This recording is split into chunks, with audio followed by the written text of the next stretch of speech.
ছেলেকে ফোন করেছিলাম আমি। আপনাদের রাহিনুলকে চেনেন? ও আমার সংগঠনের ছেলে।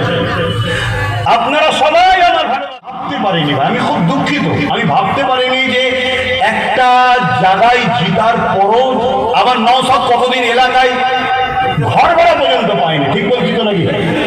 তাহলে বলুন এখানে আমার অন্যায়টা কি আছে, আমার ভুলটা কি আছে? একটু বলুন। হ্যাঁ কিনা খোলাখুলি কথা হচ্ছে তোরে বাবা। এরপরও আমি দুটো কথা বলবো। অদাটা আমি করেছিলাম না নওশাদ? তাহলে যদি ভুল করে থাকি আমি, আমার পাশ থেকে যদি সরে যেতে মন যায় সরে যাবেন। এই কথা শুনছেন? এর জন্য আমি দোষী।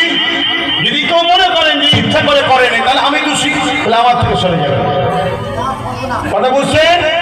দ্বিতীয় নম্বর কথা, আমি ভেবে উঠতে পারিনি এ জালিমরা এত বড় জালিম।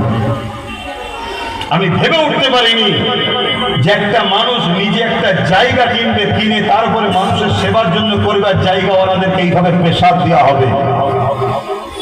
আমি একটা শেষ কথা বলবো। আমি যে কথাগুলো বললাম হসপিটালকে নিয়ে, আমার কথা কি আপনাদের বিশ্বাস হলো না আমাকে মনে হচ্ছে মিথ্যা বলছি?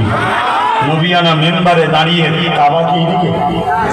কাবার দিকে মুখ করে আসার আগে সুলতান আসগার আলী হুজুরের মাজারে গিয়ে জানালা ধরে পিস করে বলে এসেছি, হুজুর আমাকে ক্ষমা করে দেবেন, আমি আপনার নামে করবো বলেছিলাম, করতে পারিনি। আজকেই বলে এসেছি। মরা না তাই কথা বলছে না তো? মরা। তাহলে আমি বলেছি, শুনেছে না শোনেন? এটা আমার ইমান কথা হয়েছে। কথা শুনছেন না শোনেন?